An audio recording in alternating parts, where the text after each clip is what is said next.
Full block is not allowed. Any excessive jewelry is not allowed. Right now, I will ask you if you have any money in your pocket, you need to remove it. If you have any electronic devices, you need to move it. Why I'm telling you this is because when you enter into my prison, you will be searched. Everybody here will be searched. The first phase of the visit that the 40 high school students experienced was an introduction by Chief of the Prison Security, Michael Gladden. He advised the youths on the do's and don'ts when visiting the facility. After the students were searched, they were escorted by prison guards and police officers to the sections of the facility that were prepared for their visit. The tour was an initiative undertaken by Assistant Commissioner of Police Howell Gillett, who also heads the Community Policing Unit. He told News 5 that the visit aims to discourage the youths from engaging in a life of crime. We strategically pick kids from different areas across the city to come and see and state what occurs when a crime is committed in the street.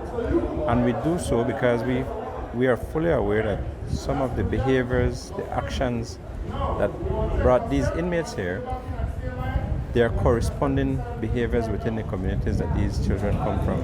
So we want them to see not just what they are seeing every day or on a frequent basis, but what the result will be like if we choose that kind of life. So we want them to make better decisions for themselves. We want them to see the justice system because the prison is a part of the justice system. Virgilio Murillo is the Chief Executive Officer of Colby Foundation, which manages the Belize Central Prison. He said that when Gillett contacted him a month ago with the request to have the youths visit, he gladly accepted in the hopes that it is going to deter them from ending up at the facility, not as guests, but as inmates. We're going to have a few prisoners who will be sharing their personal life stories of what it's like being in prison. Because some people have the idea that prison is a bed of roses, but it is not, and it should not be either. The prison is the last option available to the courts to manage those persons who have failed alternative punishments. And when the judge or the magistrate sends a person to the prison, obviously there were no other way to control that person. There were no other way to steer that person away from a life of crime. So they had to send them to the prison. My job as the superintendent is to ensure that we rehabilitate them properly, we discipline them properly, so that they do not want to come back. Murillo had candid advice for the youths upon their arrival. My message to them is that stay away from the prison. Crime does not pay, because I told them a while ago in there that the only next place that they will end up is burial ground, 6 feet under. It is as blunt as that. The youths were deliberately selected from schools in some of Belize City's crime-ridden zones.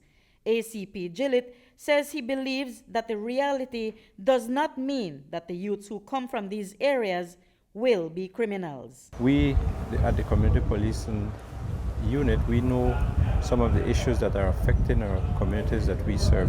So the children were chosen from different schools that come from the areas that we want to bring this message that you could live a crime-free life. But it's a choice that you have to make. And for Gillett, the sky is the limit. With the possibility of them choosing a career path in law enforcement, in becoming a social worker, becoming a judge or a magistrate, any part of the system itself. Reporting for News 5, I'm Marion Ali.